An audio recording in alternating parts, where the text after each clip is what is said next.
Hello there! Did you just pick up Ninja Gaiden 4 and you want to do combos like a Master Ninja? Or maybe you're an enjoyer of the Hack and Slash series and you want to play something that's a little bit closer to Devil May Cry than some of the other things that are out there. Well, you're in luck. I'm a DMC enjoyer myself, and ladies and gentlemen, and my non-binary friends, welcome to a basic guide to how to Yakumo. This will be a chaptered video where we go over some of the essentials for basic combat, and as well as take a little bit of a deep dive into different weapons to kind of see where the synergies shine, especially because this game doesn't play a lot like the older Ninja Gaiden games. So you had the menus and you had to switch back and forth between your weapons. In this game, it actually carries a lot more like you're playing Dante from Devil May Cry and his style switching.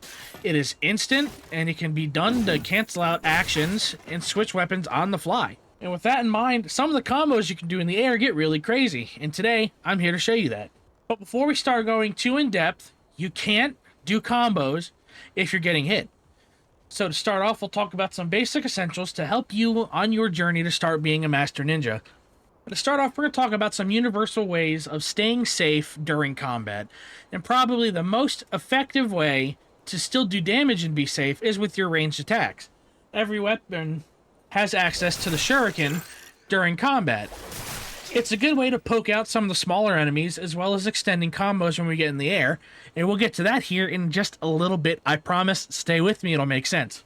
If you're here, you should know how to block and dodge and all that good stuff. If you ever need help with training, you can talk to Tyrant at any of the Raven locations, and he will actually give you tutorials on dodging attacks, blocking strings, as well as perfect dodging, perfect parrying, or perfect guarding and parrying, excuse me. These all become super important as we progress through the game. At the beginning, it's not too bad. You have some ranged units with guns, you have some sword guys, so dodging between them and blocking to hold back some of the gunfire is a really easy way to stay safe. However, we're not here to just stay safe. We also want to fight back. We are playing Yakumo, so we want to do combos. I mean, that's why you're here, right? Right? So instead, I'll give you a couple ways that you can stay invincible during combat. Some of these are skills that you have to obtain, like the grab, through Tyrant. You can get all of Tyrant stuff very quickly towards the start of the game, and as you get towards, I want to say about a third of the way through, you're going to have almost everything unlocked except probably the maximum accessories and the maximum block duration. Those will upgrade as you play, and you'll probably always have the money for them because there's so many enemies and so much combat that it's hard to run out of the resources as you're playing. There's 4 ways to stay invincible during combat. Some of these are a lot shorter windowed, with the last one being a good way to do damage as well as staying alive. And to start off is the enemy step. You walk towards an enemy and jump on their head, and during the duration you stand on his head to the little jump is invincibility. It's a great way to get between targets and activate your flying swallow, which I don't remember if you have to unlock or not. I'm sure future me will let you know. But it's a good way of interrupting some enemies during their gun attacks and focusing on different targets that are behind them. Another way of staying invincible during combat is the throw. If you press the throw button without being close to an enemy, you will do a fast jump towards their location. However, if you are in the air with them and you are close, you can press the throw. You can jump on their head too. You can press the throw button. Damn it! You can press the throw button to get some pretty good distance between you and whatever opponent you're fighting. Now, this is good for 2 reasons. One, you are invincible during the entire throw, and that's super important. If you ever have a big attack coming your way and you know a throw might just save you, it's a good idea to do it if you're targeting something that can be thrown. A lot of the bigger enemies, as well as some smaller enemies, cannot be grabbed unless their defenses are broken. We'll talk about that a little bit as we move forward. Another good thing about the throw is if you throw an enemy into a wall, they splat, which does a little bit of damage, as well as keeping them locked into an animation where they can't necessarily do anything back to you right now. If you like funny sounds and you have ADHD and it takes over, you can also do a very silly interaction that I'll display for you now. I was recording footage to try and show a cool combo compilation at the start of the video, and I accidentally listened to funny noise for about 20 seconds. I have no shame. It was funny. What are you gonna do? Stop me? Then the fourth and most important way of staying alive, which allows you to do damage back to your opponent, is the ultimate techniques.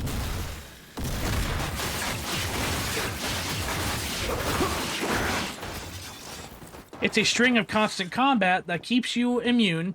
If there are multiple enemies, you can hold the left stick towards them and change targets mid-string. Now, what's cool about this is if you have health orbs that drop up on the ground, it reduces your charge time. Say if I just kill 2 enemies and they drop health orbs, I immediately have it open, which is super important for later. Now, if you excuse me, I have to move him back to the middle. The most important way of staying alive during combat is to separate enemies from each other. Now, on one hand, you may think, well, it's probably really hard to get that done, especially if they're all surrounding you. Well, there's a very easy way to go about it, and it's with launcher attacks. Launcher attacks, every weapon has at least one. The dual swords has 2, and I believe the rapier has 2 as well. We'll get to that in a minute, though. And what these do is, as long as you're in the air, well, you obviously can't get hit by any ground units. And that's where a lot of the combo game comes to shine. As you'll see, I'll just be switching through my weapons.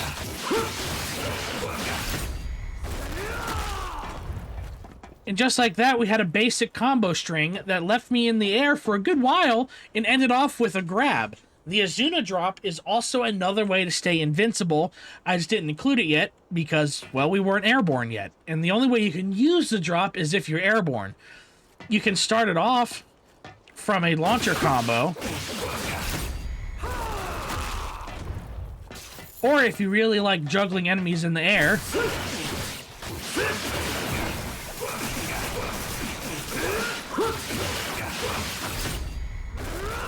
it's possible to juggle them and go into the combo with the Flying Swallow attack. The Flying Swallow will target enemies up to a certain elevation above you.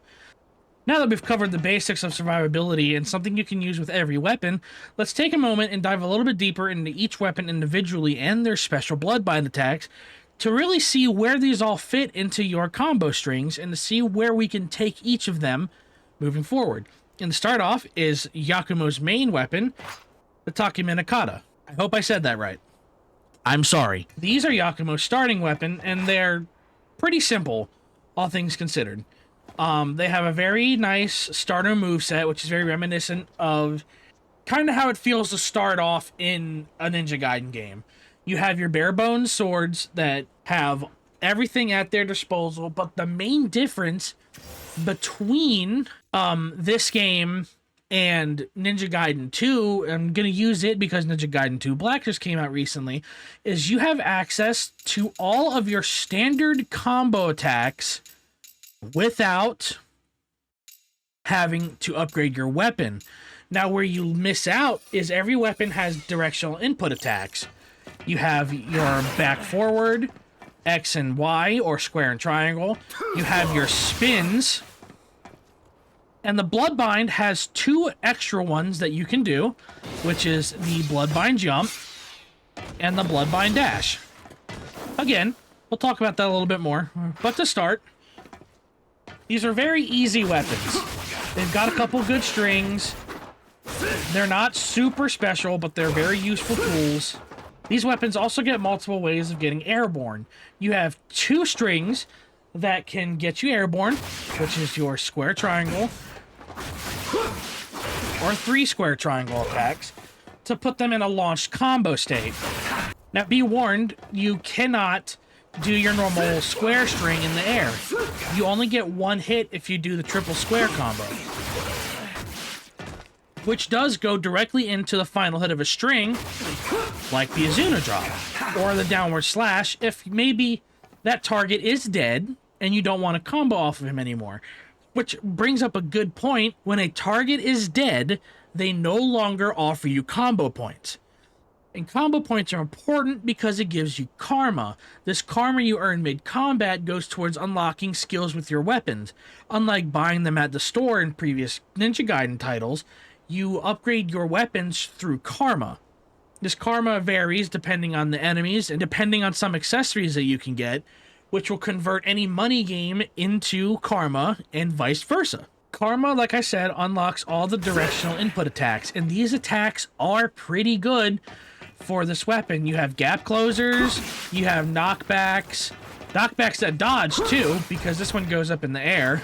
Decent single target hit, a get off me button. But what we're here for right now is where the launchers fit in and how you should probably use this weapon. Now, the Bloodbind version of this weapon does transform it into a large katana, which gains access to a couple interesting moves. It gets its own combo string, with the unique ability of every attack being chargeable, increasing its effectiveness and stagger potential. So all it'll really do is up the damage that you'll be getting out of doing these attacks, and these attacks are really good. Like, there's a really good directional attack that launches you airborne and knocks enemies away. Fantastic gap closers. That is a very good... Okay, well, it's a very good combo technique to get you close to a target and to get them knocked down. Then you have this move, which is unironically my favorite because it's an AoE knockdown, which is another good way of crowd controlling if you don't have access to a grab, or maybe there's just too many people and you're a little overwhelmed. Fair warning, you do need to fully charge this attack for it to stagger enemies. And now while we're here, we're going to talk about this game's Spartan Rage, the Bloodbath meter. This Bloodbath meter you'll see down underneath my Bloodbind gauge, next to my weapons. Now, this state is very interesting, because you get better stagger. However, some attacks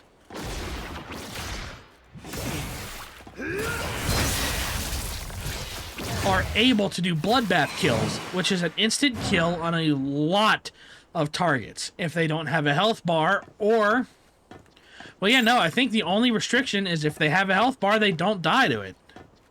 Which, again, very strong options here. Some of these attacks are capable of killing without charging. Now, typically, with this weapon, charging is its criteria for these attacks. However, some attacks, like the jumping and dashing attacks, do not need to fill in this criteria. It is simply a one-hit kill, which will allow you to do some pretty ridiculous things if you're getting swarmed up really bad. For instance, you could do this to get out of the way. That kills maybe half of the room, and then you turn around and get the rest of them. But where this weapon really shines is the fact of its simplicity, allowing you to get airborne, start off combos a lot faster than some of the other weapons do. And just its speed in general is fantastic. Now again, it's very basic. You have some of your special directional moves, but that doesn't just mean that the weapon is ineffective. And while I'm thinking about it, all the Bloodbinds also have ranged attacks. Like how I said earlier, that every weapon gains access to shurikens. Well, all the weapons get special ranged attacks in Bloodbind form. The katana allows you to swing and charge projectiles into their own combo string, and it also allows you to do it in midair. If perhaps you notice that an enemy you're comboing is dead, you can turn around and hit someone else instead if you see them doing a special attack. I call them special attacks, but they're actually called power attacks. And when an enemy winds one up, you'll see the exclamation point, and you'll see them come in. When they're in this state, they have armor, which if he'll be kind enough to hit me, I'll show you. So did you see how I hit him a couple times and he wouldn't break free from it? I have to hit him with a Bloodbind attack, which will then also open him up to a combo. This is also true for all of the Bloodbind attacks. All attacks, including range and special directional inputs, are capable of breaking the break attack. I know, it's a little silly, but bear with me here. But that's really all there is to say about his starting weapons. They're very good, especially to start off with, and they give you a good feel for how the game is supposed to play, and the kind of grand scale that you can expect once you start adding in new weapons. Speaking of new weapons, now since we've stopped talking about the starting weapons, we're going to start moving into the farther game territory. Slight spoiler warnings for those of you who want to experience the game fully yourself. If you want to grab the weapon first and then maybe come back to this video, absolutely, I would recommend it. However, if you don't care, or if you already have the weapon and you just want to see a little bit more about it, let's talk about my favorite weapon, the Yatousen. Now, this weapon is spectacular. It is a winding barbed rapier, as a matter of fact, and it specializes in closing the gap. I mean, you saw how far I dashed forward with just these 2 X attacks. And to show you exactly how good of a gap closer it is, I mean, we just completed the basic square combo, and I just crossed all of that distance. Now, again, like the katana and all the other weapons, your first attacks are very good. They're far, they're fast, they are really dangerous, but this weapon has different strings to launch your target. It is 2 squares in a triangle, or 2 triangles to launch a target. Your other strings are good for things too. We do have some knockback, we do have some good quick damage to stagger, if you want to change into this and keep going. Disclaimer, you cannot initially dodge out of attacks and continue your combo string. When you start the game, if you dodge, it's going to refresh your combo. Once you unlock the skill to continue your combo, you can hold the dodge button to allow yourself to jump back into combat. However, make sure you let go of the block button, or you'll only get 1 hit in and start blocking. It does buffer over all the other inputs. And the rapier does have really good disengage attacks. It's got really good aerial combo starters with the directional inputs, more single target knockback.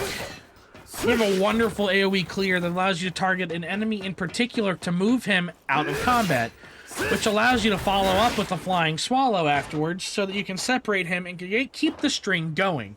Now, where this weapon really shines for me is in the bloodbind form, where it turns into a giant drill. Don't ask me questions. If I knew, I'd tell you. I promise. The drill works a little bit similarly to the katana in the state of you can tap your buttons to have fast combos, but this weapon can also be charged with a different outcome.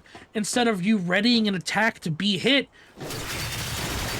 you are charging up a follow-through as you're drilling into your opponent. Now, this is a super strong technique for many reasons, but especially because, let's say for instance an enemy's charging you, or you have an enemy that has armor. He blocks your attack, and then he starts doing one of these special moves. The drill is able to pop that in 2 different times. Now, he's a little bit of a smaller enemy, so let me bring someone a little bit bigger to show you what I mean. And this guy's a little bit bigger. He doesn't get staggered out of combos very easily. Okay, well, it looks like we're going to have a much harder time doing this than initially anticipated. And if you see that too, this weapon can also parry enemies out of attacks. There we go. If the burst pop hits an attack, it will parry it and counter it, which is really good, especially if you're someone who maybe combos a little, or who uses their attacks a little bit early. The drill will make up for that a little bit. Now, the drill has one of my favorite range attacks in the game, and it is simply this. A piercing drill that, if you saw, it's still going behind him. If there was a line of enemies, they would get hit by this drill. I don't know if it gets stuck in every enemy off the top of my head, but this is a, this is a really good combo option that allows you to keep them stationary while they take more damage and allows you to get in a free, clean hit. Also, this weapon's Azuna drop is different. It is 2 squares and 1 triangle, or 2 X's and 1 Y. All the weapons have really good bloodbind mobility, especially with this one. You can slide around on the drill, and it allows you to pull off some interesting moves. However, like the katana, these moves cannot be charged. And also similarly, they will just kill people if you're in your bloodbath mode. So yeah, that's cool. Where this weapon really shines for me is its jumping bloodbind attack.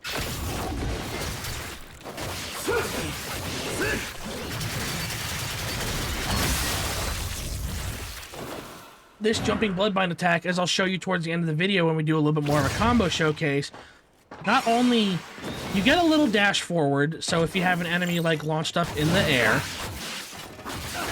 you know, and they're stuck there, you can use this to launch them back higher and combo them again. And I mean combo them again too, because it puts you at just the right height. Oh no. Wow, I just learned something new. I'm gonna test that in a second when I'm done talking about this weapon, but in a moment. Another thing that I failed to showcase, the ranged attacks will not kill. They will, however, dismember the opponent and allow you to go in and do a execution. But as far as things go, that's about where it is with the rapier. Very good weapon, in my opinion. I think it's the best weapon to initiate some combos, and especially to get in to target enemies that are maybe a little bit out of the way or maybe behind the pack. You know, you have some enemies that are a lot higher priority, like some elite monsters or some enemies that are ranged that'll knock you out of your combo strings. So it's good to have a weapon that'll get you up close and personal and ready to swing and get stuff moving forward. Now, I've talked about the rapier and what makes it really good. A really interesting and really useful gap closing option that makes it so much easier to start combos as well as maintain them. Now, however, let's go on the other side of the spectrum, where we're going to start talking about the Magatsuhi, or the staff. The staff is this game's crowd control, and it does so very well. You have wide sweeping hits that if enemies are a little dumb enough to group up on you in the front, and they're all getting hit by this.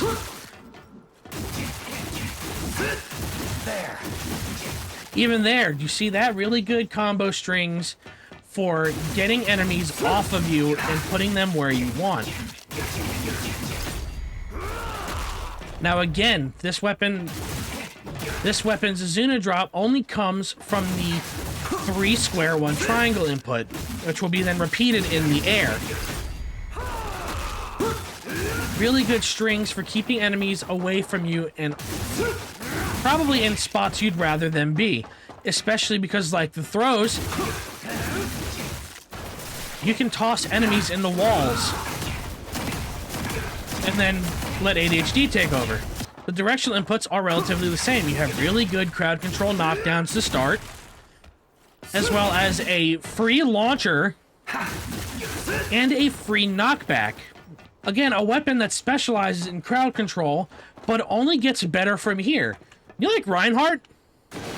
Because I like Reinhardt. The staff transforms into a rocket-powered hammer, and this weapon is also really good at moving around. I mean, you see how fast these come out, especially compared to the katana at first. But be warned, these also have a different charge mechanic. You notice there how I flashed while I was holding down the square button that time? This weapon's special bloodbind condition is releasing the button as you flash to allow a second hit to do more damage. Now, is this necessary? Honestly, yes. It's a waste of meter to only get in the one hit unless you're doing it as a combo extension in the air.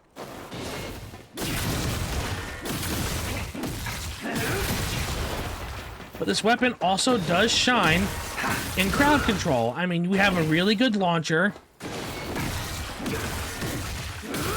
And we have knockbacks. The directional inputs also being pretty good. Good crowd controls. Now again, this weapon does have these special jumping and dash moves too. Which, if I'm not mistaken, which also do not share the charge attacks. These attacks are simply quick moves. They're there for you to get a quick hit to serve a specific purpose. And again, they will kill. Do I know how that guy just got split into multiple pieces? Well, yeah, because we just blew the torso off of his body. See? It's gone now. And the ranged bloodbind attack for this one is also very interesting, because it's a little shotgun blast of blood. Now, the fun part is, if you hit the second one, which is really, really tight timing, or I'm just dumb, it knocks enemies back. And if you want to know, It also does in the air, which again lets my little buddy, the rapier, get in close to single that target out and then maybe go back once you start getting surrounded. And with that, the Magatsuhi is really effective at crowd controlling attacks. I don't know how much damage it does in comparison, and to be honest, it's my least used weapon except for the hammer transformation. So I'll definitely get back maybe with some of this later on if you guys want more of this content. But let's say you're tired of melee combat, you know? Why should I be locked to only using my shurikens for combos? Or using special bloodbind attacks to get the point across? Well, do I have the weapon for you? The Hage-Hiruko is just that. Now, this is a box of death, or if you're a Moon Knight fan, random bullshit go. Because this weapon is a collection of weapons, from things like windmill shurikens, you have bombs, and as well as different melee weapons. Now, interestingly enough, the light combo string for this weapon is all ranged attacks, and the triangle buttons are all melees. Now, this doesn't fully apply to the entire moveset because the directional inputs obviously prove me wrong, but they use the ranged weapon. And, well, that one just specifically uses the shurikens to tear shit up. And the directional inputs are really good for the melees, too. I mean, this move, reminiscent of the talons from NG2, just piercing through targets and letting you reposition. You also have this really fun flail launcher, which I don't think you cannot cancel out of, which is unfortunate. But again, like with every other weapon, there is a special bloodbind mode. And this is the Mecha Arm version. Now, well, you might wonder, what does the Mecha Arm version do? Well, it uses bigger shit. You can chain throw your shurikens and bombs into each other. Or you can use bill hooks and bigger versions of your other weapons to get stuff done.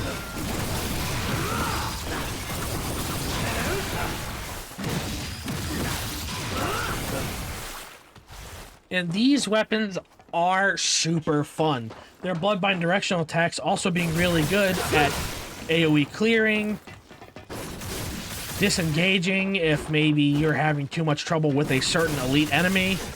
It doesn't do a lot of damage, but what it does do is get you out of the way. And it's a similar story for the triangle attacks too. Except these triangle attacks are some of the most over-the-top and wonderful versions of what we've seen before. I mean, you saw that nonsense, right? We have a combo starter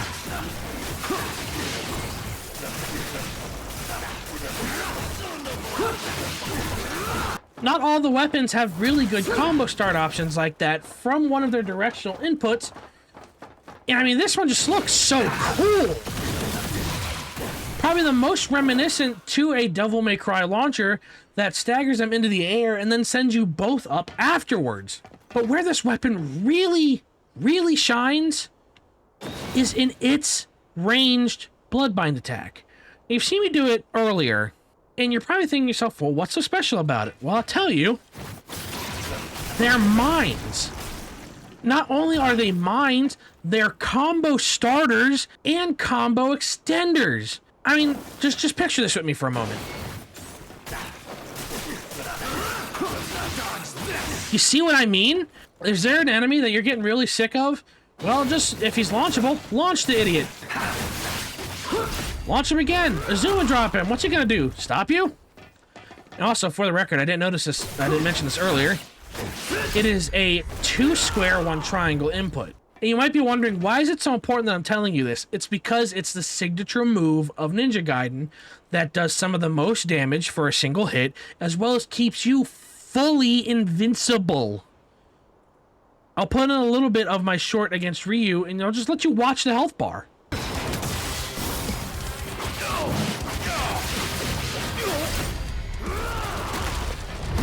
It's crazy the damage that this thing can do.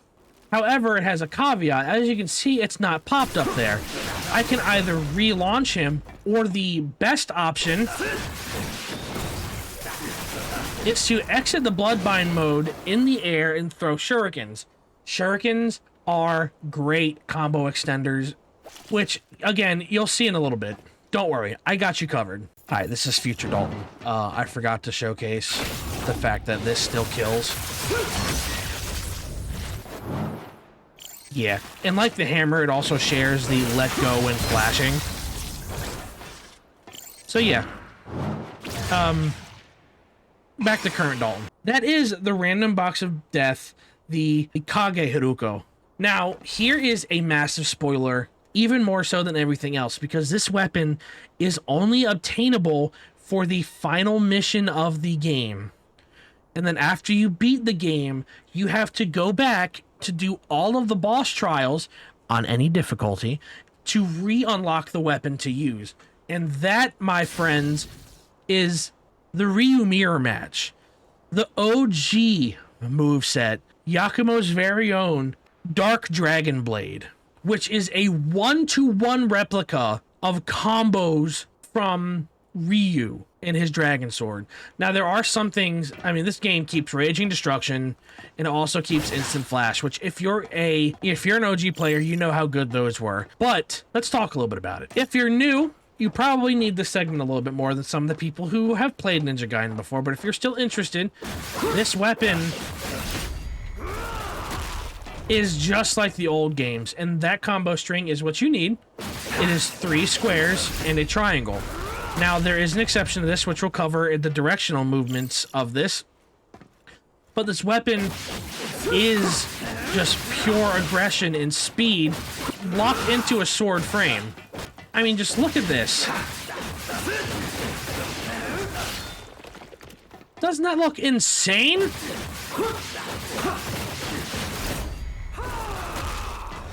Bet you didn't think it was going to drop him out of that. I love this weapon. Now, interestingly enough, when we get to the directional inputs, they're combo strings. They're not just single button presses. Well, at least these two are. Combos designed to do what I've been telling you about this since the beginning, really, is getting enemies in the air for combos, because again, that is where you're safest in comparison to anywhere else on the field. But what really shines isn't just, you know, the directional inputs for this weapon, because he does have some really good knockbacks and crowd controls, and some very light gap closures that crowd controls well. This weapon does not have Bloodbind. It has Gleam Stance, which is awesome in this game, mind you. Just like all the other Bloodbind skills, it has its own strings.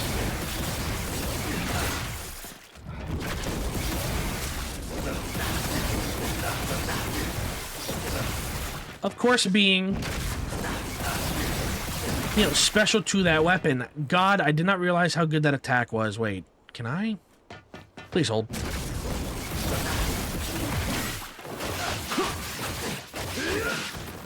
All right. Yeah, I'm gonna love talking about this. Also, fun fact for my Devil May Cry enjoyers, if you like 1,000 Needles,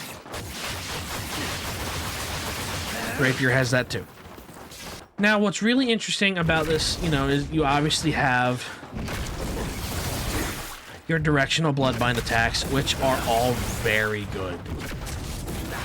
I mean, it's Ryu Hayabusa's weapon. You know it's gonna be good. However, Ryu has a key difference. Ryu has access to Ninpo. We don't. His Ninpo is the ranged attacks for his sword. So what do we get? A humble Raven Clan ninja. Instead, allow me to educate you. Let me learn you something real quick. We get one of the most ore farmy bullshit moves of all time that should solely only be used as a combo ender, and I will explain why right now. Alright, this is Future Dalton. I forgot to showcase the fact that this still kills. Yeah, and like the hammer, it also shares the let go when flashing. So yeah.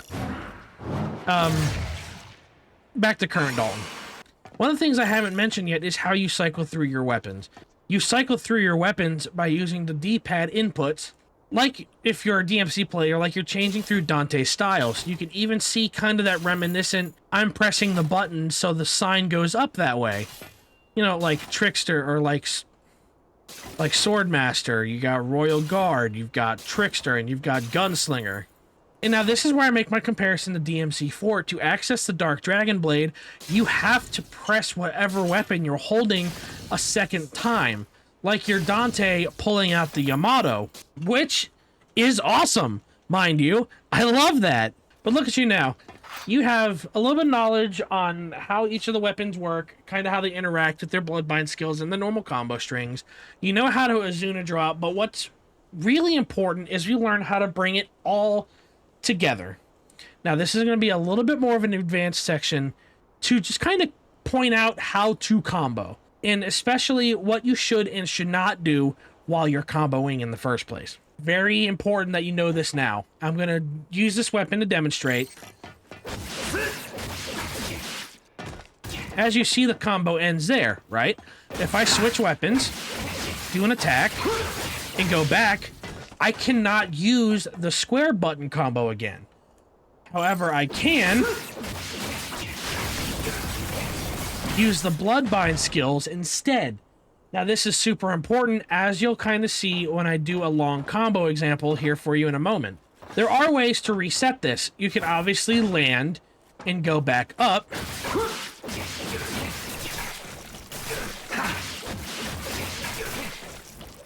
If you can keep the juggle going. I made that a little slow.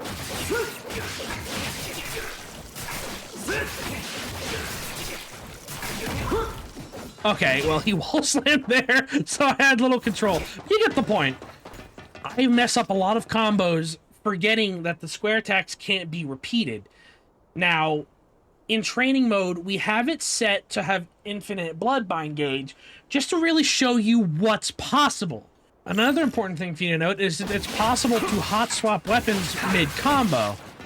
Now, what I'm going to show you here is a little bit more advanced, but if you get used to it, it makes your combo feel so much more fluid.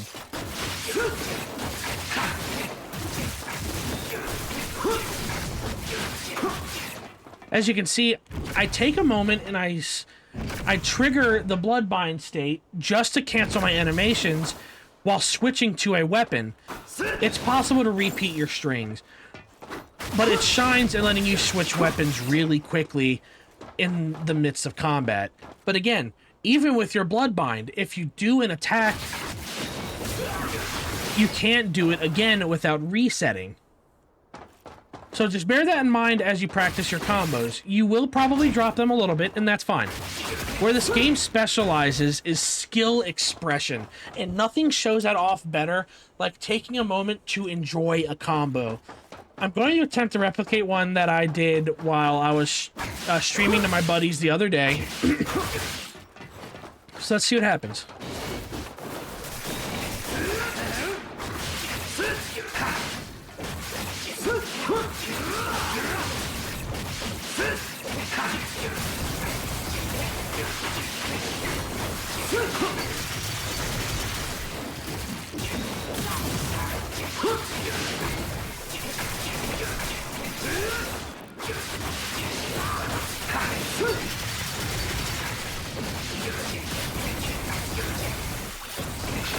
End of the line.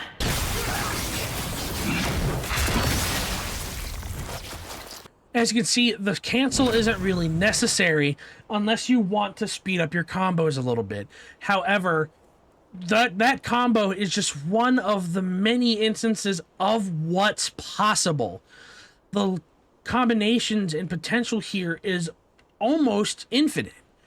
I mean, you have so many amazing options and so many interesting ways to interact with the field and with the enemies around you. It gets a little overwhelming at times. Now, obviously, you have attacks that are better to start off your combos than others, but really what shines is just the ability to have these combos available to you. But with all that in mind, that's all I have for you today on just a basic guide to Yakumo. If you guys want a guide to Ryu, it is possible.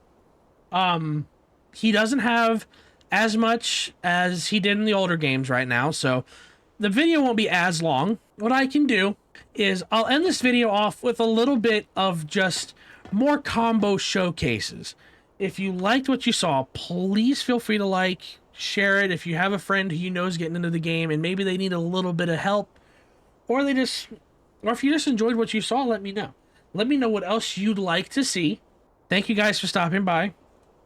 Take care. Until next time, stay safe. Talk to you later. Bye.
Oh, I didn't expect his head to fall off there. That's kind of crazy. Found him.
No escape.